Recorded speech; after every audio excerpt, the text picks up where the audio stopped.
Other investors may be going risk off, but if you're going impact on, you'll want to grab Impact Alpha's best deal of the year, 50% off an annual subscription. That's $200 off the regular price. Go to impactalpha.com/subscribe. From the virtual newsroom of Impact Alpha, this is your Impact Briefing for Friday, December 11th. I'm Monique Aiken. Today, I'll chat with David Bank about Impact Alpha's Word of the Week, science, and what's around the corner for next year. Hi, David. Hey, Monique. Great to be back with you. But first, here's what you need to know from this week in impact investing. There's a new impact sheriff in town. A new crop of managers are redefining the meaning of activist hedge fund. Engine number 1 launched this week and promptly pushed a slate of renewable energy experts for ExxonMobil's board of directors. They're backed by CalSTRS, the nation's second largest pension fund. Jeffrey Ubben's Inclusive Capital Partners is also pushing companies on sustainability. And Ray Dalio's Bridgewater Associates, the largest hedge fund in the U.S., said this week it is launching a pair of sustainability funds. Workforce and affordable housing is a pandemic necessity and opportunity. Bobby Turner's Turner Impact Capital closed its second workforce housing fund at $357 million. The fund had already purchased 7 multifamily complexes in Austin, Dallas, Las Vegas, Chicago, Seattle, and Washington, D.C. Martin Muoto's Sola Impact Fund launched what hopes will be 2 $500 million affordable housing funds. Turner and Sola both provide social services, including healthcare, childcare, and food banks to help tenants pay their rent and keep vacancies low. In Singapore, Doreen Shahant's IIX raised $28 million for its third women's livelihood bond. The proceeds will finance women-focused enterprises in India, Indonesia, Cambodia, and the Philippines to help women rebuild livelihoods in the face of COVID-19. And Impact Alpha profiled Akiptan, a native-led community development finance institution on the Cheyenne River Sioux Tribe Reservation in South Dakota. Akiptan is tackling the challenges of lending to small businesses across Indian country. The CDFI has lent $3.5 million to 57 native-led agribusinesses, including food and herbal products company Sakari Farms in Oregon and Morning Light Kombucha in Kansas. Finally, can financial technology startups combat climate change? A report from New Energy Nexus tallies 250 climate fintechs that could speed decarbonization. In China, Ant Forest, an initiative of Alibaba's Alipay, has signed up 550 million people and reduced carbon emissions by 11 million tons.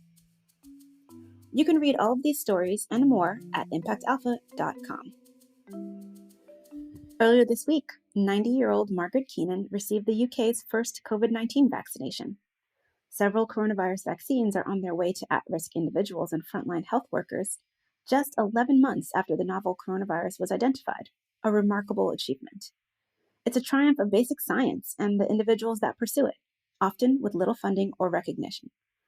That's why our word of the week is science, and our agents of impact are scientists. So, David, are impact investors paying enough attention to science? Probably not.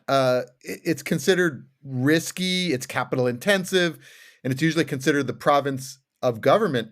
That said, when science can solve a problem, the results can be pretty extraordinarily high impact.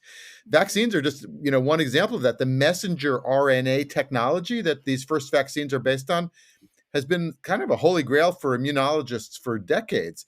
But no mRNA vaccine had ever made it to market until this week. So some investors are trying to jump on the breakthroughs. Enter deep tech? It's really kind of applied tech. There's the San Francisco investment firm we talked to this week, 50 years.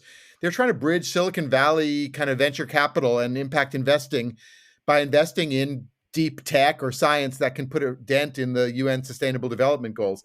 Think things like lab-grown meat or plant-based enzymes that can replace petrochemicals. They're starting with hydrogen peroxide. The thesis is that such breakthroughs can be massively profitable as well. Here's 50 years, Seth Bannon. And if you look at synthetic biology, what's really cool is that the vast majority of things people are building are either more sustainable methods of production or, cures to disease or the ability to better diagnose things. And so that I would say probably 90 to 95% of things people are building in synthetic biology are impact things by their nature. So the vaccines have people hoping we can turn the corner on this pandemic, and this incoming administration means we can turn the corner on climate change and perhaps a host of other things. The tides are turning. Yeah, there's change in the air for you too, Monique. As reported in Impact Alpha, you've just joined up with TIP, the Investment Integration Project, to work on financial system change. We had your new colleague, Bill Burkhardt, on one of our Agents of Impact calls recently. Congratulations. Thank you, David. And for our listeners, TIP is an applied research and consulting firm that helps investors redirect financial strategies to drive systems change. They've been working away on this idea of system level investing before it was cool. And I'm not sure if it's actually cool now, but it is getting there. And it's an exciting time to be joining them. Bill and Steve also have a book coming out in a few months called 21st Century Investing. But that's not all I'm working on that has me energized. There's also the reconstruction. Can we talk about that too, David? Sure. I'm super excited about it. Go for it, Monique. So the reconstruction, it's going to be a podcast. It's going to be a beat. It's kind of reflect on really historical parallels to the Reconstruction era, the time after the Civil War, where we had division and systemic change happening, and in many ways echoes of what's happening now. And as we think about what was needed then to reconstruct society, and we point towards what we need for this next normal: redistribution of power, listening to communities, community source solutions, long haul, long-term thinking, and the need to work in radically collaborative ways and get new ideas to give new energy to the way that we do business. We have been influenced by Anne Price and her insights from her article Centering Blackness, The Path to Economic Liberation for All, and the idea that demographic trends also support where we're going. The next normal will have new majorities, and our Reconstruction podcast and beat will talk about intersectionality, and interdisciplinary thinkers will be lifted up, and human-centered and outcome-centered design, prioritizing justice. So the beat is partly your domain, and the podcast will be mine. And we're excited to see what else we need to do with the reconstruction in order to lift up the many bright minds and problem solvers working on the challenges that we have today. So that's also something that is giving me lots of excitement into 2021, turning the corner. I can't wait to share with folks some of what we've been working on early in the new year. So it's been terrific, Monique. I'm excited. That's going to do it for this Impact Briefing.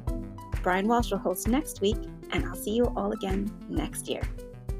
Thank you for listening, and thanks to David and our producer, Isaac Sill. I'm Monique Aiken, Managing Director for TIP, the Investment Integration Project. Happy holidays.